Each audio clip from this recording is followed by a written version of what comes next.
777-569177 puedas ir planteando ciertas dudas que tengas al respecto en todos los días temáticos de nuestra semana aquí en el matinal Siempre Juntos. Y a continuación entonces nos vamos y seguimos hablando, ¿verdad?, del cáncer de mama. En este caso, ¿cuál es la relación entre el sistema inmunológico y también ciertos posibles cáncer? Para conocer detalles nos acompaña como siempre, ¿verdad?, nuestro doctor Óscar Venega, inmunólogo, para detallar este tema que es tan relevante. ¿Cómo está, doctor? Bienvenido a TVU. Bien. Muy buenos días a ustedes y a la teleaudiencia. En realidad sigue siendo agradable venir acá, digamos, en la presencia de ustedes y la teleaudiencia. No es zanahoria, es real, ¿eh? O sea, yo lo paso bien cuando vengo por acá. Y eso se transmite, ¿cierto? Claro. Y que podamos aportar también a este tema, porque de salud, no sé si hay tantos espacios hoy en día en medios de comunicación como para poder levantar estas temáticas y crear conciencia en la gente de que una enfermedad es necesario prevenirla, es necesario estar atentos, porque de esa manera podemos salvar vidas. Claro, sin lugar a dudas, la educación sanitaria, en mi opinión muy personal, debe ser dialogada. Debe ser a través de una conversación, que es lo que ustedes facilitan en los programas que están dirigidos a la familia, desde los más pequeños a los adultos mayores, como hemos hecho muchos programas. Ahora, el tema de este programa obedece, ¿no es cierto?, a una iniciativa mundial, ¿no es cierto?, contra el cáncer de mama, ¿ya?, que es este mes de octubre, como el mes para promover, entre otras cosas, la detección precoz de un cáncer que no es menor, porque más o menos aproximadamente 5 a 6 mujeres en nuestro país mueren diariamente por cáncer de mama. Un cáncer que es absolutamente detectable a tiempo, ¿ya? Ese es el tema. Tal vez no es prevenible como uno quisiera en la gran mayoría de los cánceres, ¿no? ¿Ya? Pero sí la detección precoz en el cáncer de mama es fundamental. Por eso el mes de octubre, digamos, ha determinado y también se acogió en nuestro país a través del Ministerio de Salud como el mes de lucha contra el cáncer de mama. Ahora, esa lucha parte por la detección, por el diagnóstico precoz. Para eso es importante la información, y usted nos trajo algunas láminas que vamos a revisar. Algún conocimiento, ¿sí?, digamos, fundamentalmente, si acompaña el señor director, de la anatomía, en forma bien sucinta, la anatomía de la mama femenina, ¿no es cierto?, corresponde a una glándula que está en la zona pectoral, ¿no es cierto?, y que está sobre la musculatura y las costillas, ¿ya?, y su mayor componente es grasita, y los lóbulos y los ductos y lobulillos son el componente funcional de la glándula. Disculpe, la glándula vista desde lado. De lado, un corte, digamos, de la glándula. Y los conductos y el pezón por donde se eyecta ese fluido maravilloso que es la leche materna en las primeras etapas de la vida, como he conversado antes. Una vista frontal, ¿no es cierto?, es para destacar fundamentalmente que el drenaje, ¿ya?, el drenaje linfático, o sea, donde se drenan si hay una infección, ¿no es cierto?, o si hay la aparición de un cáncer, va a ser a través de los ganglios linfáticos de la axila. Cosa sumamente importante en lo que es la detección precoz, que parte con el autoexamen.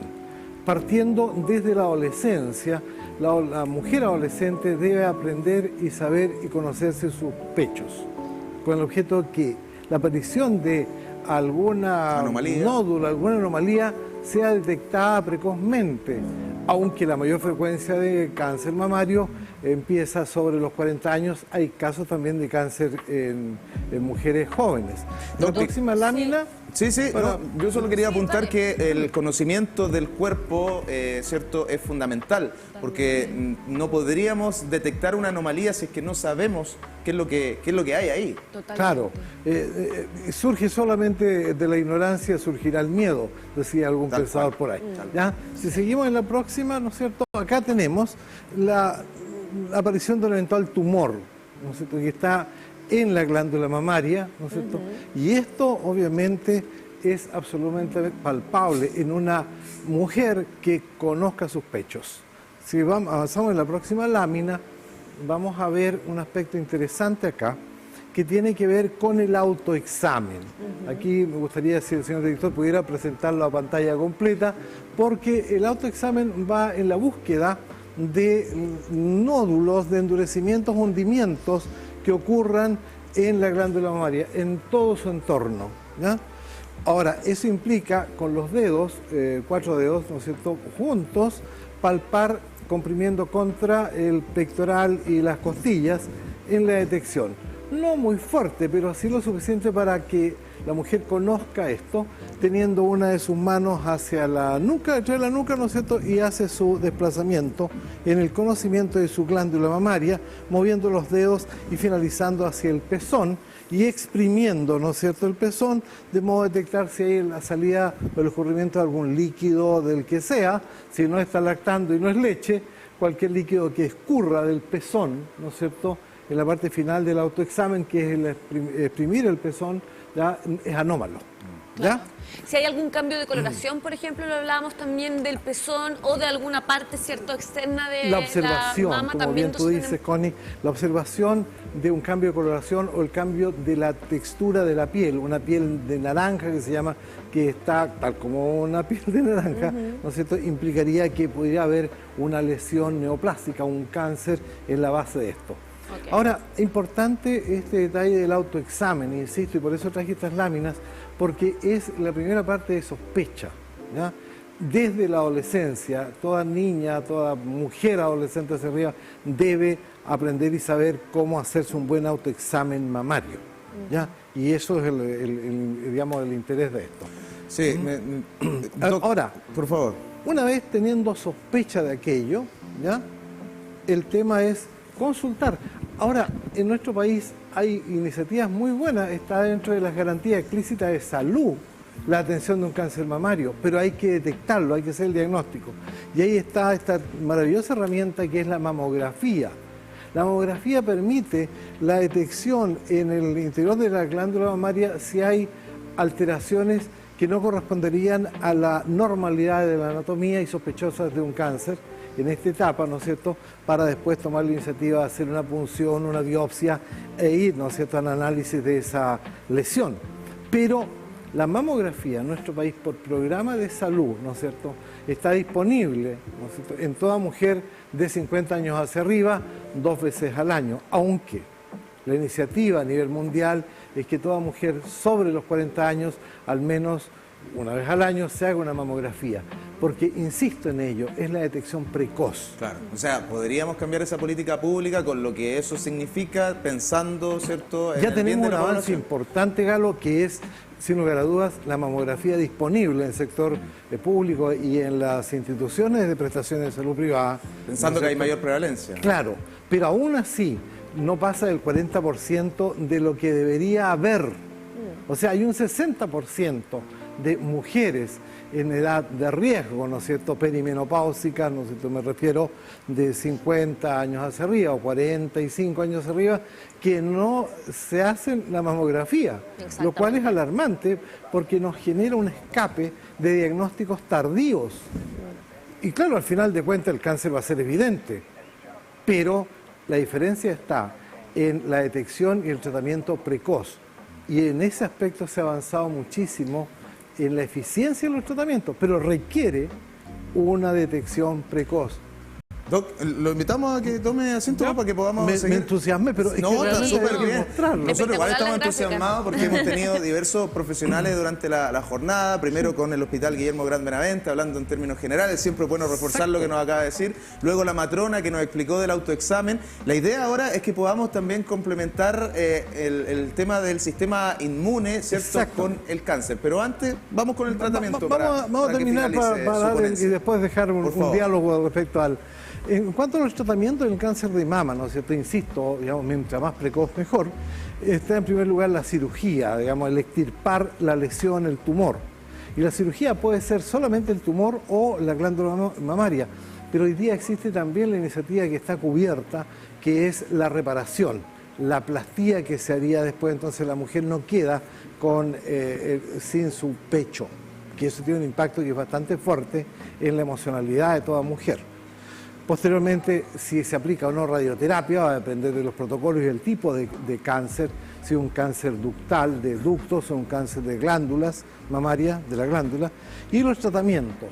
Y ahí hay un mundo de avance enorme, estimado y de la audiencia, desde la quimioterapia mucho más específica, terapias con hormonas en aquellos cánceres que son dependientes de hormonas. Recordemos que una cantidad importante de cáncer mamario dependen de hormonas, por lo tanto, bloqueando ciertas hormonas se produce una reducción y una mejoría del pronóstico de sobrevida. El uso de anticuerpos monoclonales, y ahí toca el área de lo mío, digamos, que tiene que ver con una enorme tecnología en producir anticuerpos específicos contra antígenos, contra estructuras que se ubican solamente en la superficie de las células cancerosas. Por lo tanto, ahí va una bala dirigida de anticuerpos específicos contra esas células que tienen estos antígenos tumorales en su superficie para eliminarlas asociándolas a quimioterapia, etcétera. Doctor, ¿las mamas funcionan de manera independiente? Por ejemplo, si yo tuviese un cáncer de mama en la mama izquierda, ¿podemos tener la probabilidad de que también exista un posible cáncer más adelante si es que no, obviamente no nos hacemos la detección a tiempo de que haya en la otra mama? Indudablemente que sí, Ya. porque es el mismo cuerpo. Okay. Es el mismo cuerpo y esas mismas, digamos, variables hormonales y variables emocionales. De ahí quiero hablar un poquito respecto a la influencia de las emociones en esto y la inmunidad.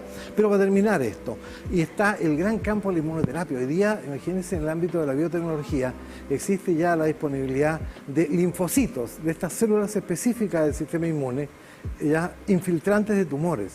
O sea, se extraen, digamos, células linfoides de la mujer, ¿no es cierto? Se entrenan contra antígenos presentes y contra células cancerosas y luego se les cultiva y se les readministra, generando una terapia maravillosa que está recién en desarrollo y se tiene mucha esperanza en esto, de linfocitos específicos contra el tumor que tiene esa persona, linfocitos infiltrantes de tumores. Eso está a portas, ¿ya? Por lo tanto, fundamentalmente eso está dirigido a aquellos cánceres que se detectan tardíamente con metástasis, o sea, con satélites en otra parte del cuerpo, en pulmón, hueso, cerebro.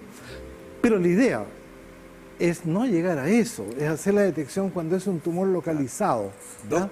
Y en ese aspecto es todo esto que tenemos, pero pasa por la detección precoz, por tomar conciencia en ese 60% de la población femenina en este país, ¿no es cierto?, que no se toma una mamografía. Le quiero preguntar por lo que aparece ahí en pantalla. ¿Cuál es la relación que existe entre el cáncer de mama y el sistema inmune? Cuando nos resfriamos, ¿cierto? Hablamos de que nuestro sistema inmune está con las defensas bajas, falta fortalecerlo. ¿Cuál es la relación que existe en esta área específica con respecto al cáncer? En general, si me acompaña con la próxima gráfica para amenizar, ¿no es cierto? El sistema inmune no es un sistema que esté como una mochila al lado de nuestro cuerpo. Está altamente integrado con el sistema nervioso central, ¿no es cierto?, periférico, con las hormonas, con el sistema endocrino.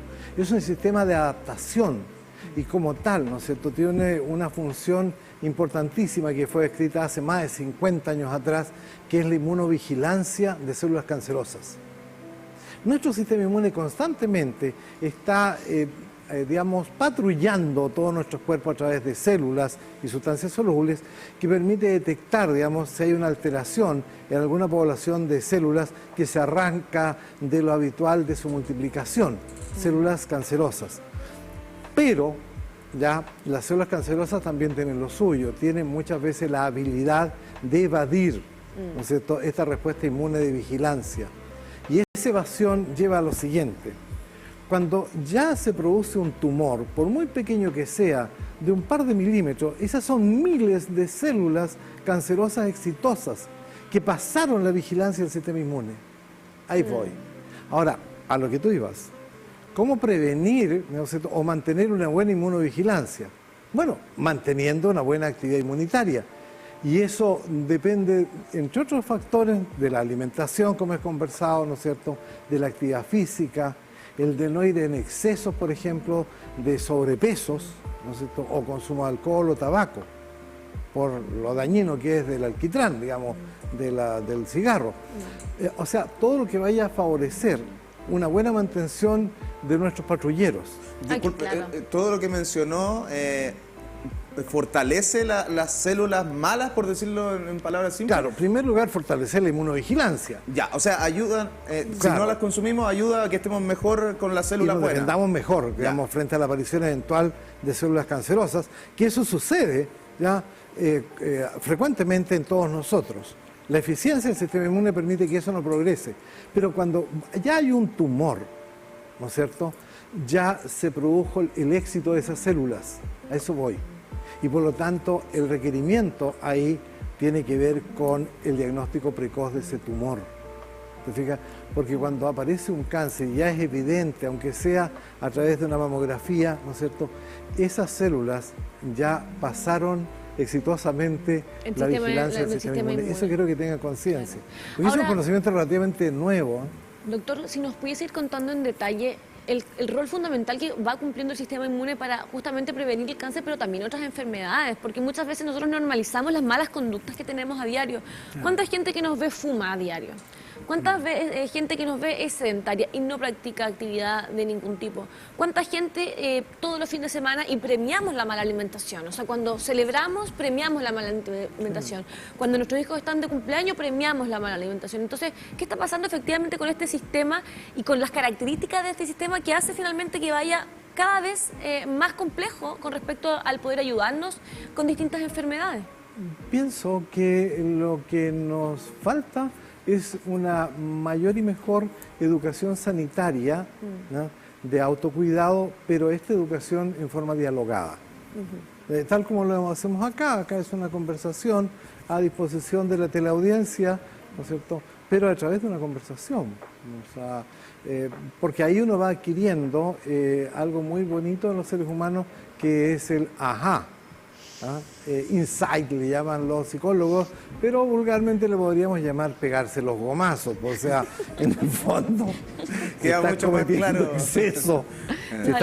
exceso, digamos, porque la funcionalidad del cuerpo tiene sus límites. Pero esa funcionalidad del cuerpo, ligándolo al sistema inmune, a nuestras defensas, y también a un factor que es relevante hoy en día y que tiene harto estudio últimamente, nuestras emociones. ¿Qué tanto afecta? Porque cuando a una persona le dicen tienes cáncer, o sea, se cae el mundo, se asocia el cáncer a muerte. Claro. Hoy la tecnología ha avanzado, la sobrevida se ha extendido, hay tratamiento, la prevención, como usted dice, es fundamental si es que está en un estadio a lo mejor inicial, pero ¿cuál es el rol también de nuestras emociones en ese sentido, de tomarlo de una u otra manera o de enfrentar esta lucha, ¿cierto?, de una u otra manera? Claro, uno se puede explicar las emociones de muchas formas, desde el esoterismo mismo, ¿no es cierto?, hasta lo que a mí me parece más cuerdo. La base neuroquímica, ¿ya?, de las emociones ocurre en el cerebro, ¿ya?, y se derrama a través del cuerpo. O sea, las emociones no son algo que suceda en el celeste azul ni en las nubes que parecen conejos, porque las nubes son nubes y los conejos son conejos. Las emociones son, digamos, sustratos neuroquímicos en nuestro cerebro que nos lleva a exteriorizar. Y ahí decimos, ¿no es cierto?, esta persona está triste, está alegre o está melancólica. Pero lo primero que ocurre en el cerebro. Por lo tanto, juegan un rol importante, ¿cierto? Una persona que está triste, por ejemplo, es más propensa a que pueda enfermarse. Absolutamente, absolutamente. La melancolía, como llamaban antiguamente, la tristeza, la depresión tiene más riesgos de patologías crónicas, entre ellos el cáncer. De modo y manera que lo que se relaciona entre el sistema nervioso y el sistema inmune es muy íntimo y ocurre segundo a segundo en esta conversación. Pues yo no soy un parlante acá, yo estoy con toda mi integración humana. Milisegundos antes están ocurriendo en mi cerebro y en todo mi cuerpo, digamos, eventos químicos que me llevan a que yo pueda expresarlo. No sé, es el darse cuenta. Tal vez no saber el intrincado mundo de la química, ¿no? Pero claro, sí ser conscientes de la importancia del bienestar. ¿Implico en eso? ¿Qué pasa efectivamente con el sistema inmune, por ejemplo, para explicar a la gente cuando estamos tristes? Cuando día a día estamos angustiados o angustiadas por nuestra vida, por los problemas que vamos teniendo, ¿qué pasa efectivamente con este sistema inmune que hace que no funcione de la misma manera que, por ejemplo, si estamos felices? Muchas veces planteamos, ¿no es cierto?, esto que la ansiedad, la angustia, el miedo, el rencor, fíjense, ¿no es cierto?, el odio, ¿no es cierto?, tienen un sustrato químico en el cerebro que son catecolaminas, son derivados de la adrenalina, con la cual constantemente estamos viviendo una vida muy acelerada. Pero hay una química, ¿ya?, que nos lleva a mucho mejor modo de vivir y de reparación, que sin lugar a dudas son las endorfinas y la oxitocina, y que lo hemos conversado previamente y lo reitero. ¿ya? ¿No es cierto? El placer y el apego amoroso son los grandes contribuyentes a un estado de salud, ¿ya? Que nos permita disfrutar del chiste, que además es corto. O sea, memento mori, decían los antiguos griegos, ¿no? Acuérdate que vas a morir. Por lo tanto, no estés ocupado de tu momento que te vas a morir. Ocúpate de lo que está ocurriendo ahora, ¿no es cierto? De lo agradable, por ejemplo, que es estar acá a conversar y compartir con la teleaudiencia, aunque sean temas complejos. Sí, pero la emocionalidad finalmente influye en la inmunidad, sin lugar a dudas, y bajo diversos canales, porque debilita. Porque al final de cuentas te agota una emocionalidad, por ejemplo, de ansiedad, angustia, miedo o rencor. Pero, espérate, ansioso, pero el placer, el apego amoroso y el apapacho, ¿ya? No son cosas tontas, tienen que ver cómo estimulamos en forma distinta el cerebro. Muchas gracias, Doc, por ese pase. Sí, estaba pensando que cuando los médicos nos dicen que tenemos que tener hábitos de vida saludables, por ejemplo, todo repercute en lo que usted acaba de decir. O sea, si hacemos ejercicio, vamos a liberar más endorfina, nos vamos a sentir mejor, se fortalece nuestro sistema inmune, por lo tanto, ¿cierto? Una enfermedad va a tenerla más difícil de entrar en nuestro organismo. Va por ahí un poco la alimentación, el hacer acciones que nos vayan reconfortando, la solidaridad, dicen que también nos trae también muy buenos beneficios a ese nivel. Nos genera una satisfacción distinta del sometimiento y la apropiación, la apropiación, el ser solidarios, el que el otro existe, ¿ya? Y no existo solamente yo, existe la otredad, ¿ya? Y el otro aspecto no hay que olvidar es el agua. El agua no es para diluir el cuerpo, el agua es nuestro gran drenador químico. Así que no olvidar, digamos, que nuestro cuerpo funciona mucho mejor, ¿ya? Cuando lo mantenemos bien drenado. Así es, así que todos a tomar agüita. ¿No queremos sumar nosotros a la campaña? Sí, queremos sumarnos a esta Ahora, campaña el 19 de octubre, el mes de la lucha contra el cáncer, para que la gente obviamente vaya teniendo este recorrido y este barrido que se nos hace tan fundamental como medio de comunicación. Tener conversaciones cercanas con ustedes, los especialistas, Doc, para justamente desmitificar y poder prevenir. Claro. En ese aspecto, hablando de solidaridad, digamos, me permito compartir esta piocha, ¿ya? Que tiene que ver con el ser conscientes de una patología predominantemente que es femenina, pero si uno recuerda, no hay familia, ¿no es cierto?, en la cual no haya habido una mujer con un cáncer mamario, ¿ya? De lo cual, mi madre tuvo un cáncer mamario, ¿no es cierto?, y el apoyo en el ámbito emocional fue fuerte para que saliera adelante. Finalmente ella dejó esta vida a los 90 años, ¿ya? Pero no por el cáncer. No por el cáncer. No. Por lo tanto, Fue detectado a tiempo, 64 años, tuvo una vida a plenitud. Por lo tanto, ahí está el tema.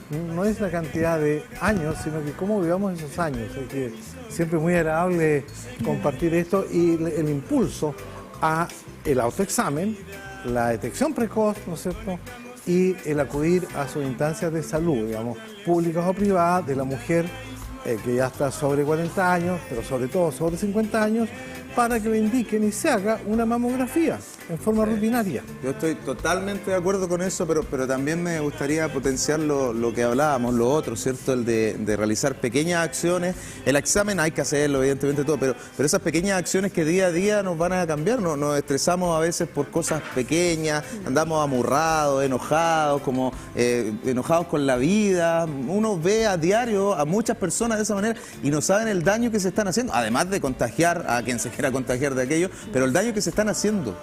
La adrenalina es el que está es el sustrato neuroquímico de lo que acabas de mencionar.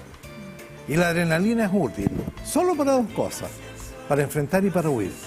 Pero si estás constantemente adrenalizado, con ansiedad, angustia, miedo, rencor u odio, te vas a agotar. Así es. El precio que vas a pagar por eso es muy caro. Un aplauso, doctor. Siempre un gusto poder tenerlo acá. Es impresionante la diferencia que hace de poder estar con nosotros, preparar un material que es tan importante para la gente, interactivo. Compartir. Para así, obviamente, poder compartir información relevante con respecto a la salud. Le doy un abrazo.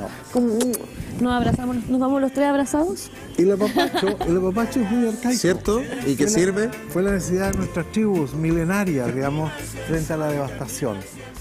Nada más y finalmente agradecer y cultivar la gratitud de vivir hoy en día en que existe ciencia, existe tecnología, existe este tipo de tecnología para podernos comunicar, aunque no nos conozcamos personalmente, pero estamos comunicándonos los seres humanos de mucha mejor forma que sucedió durante miles de años con los nuestros. Siempre un placer, doctor. Muchas gracias. Óscar Venegas, nuestro querido inmunólogo aquí en Siempre Juntos en este día que estamos dedicando a la salud. Nos separamos brevemente, nos queda todavía media hora de programa. Así es, se viene un nuevo avance con Williams Gómez y vamos obviamente planteando temas importantes durante todo el transcurso del día, así que síganos a través de TU.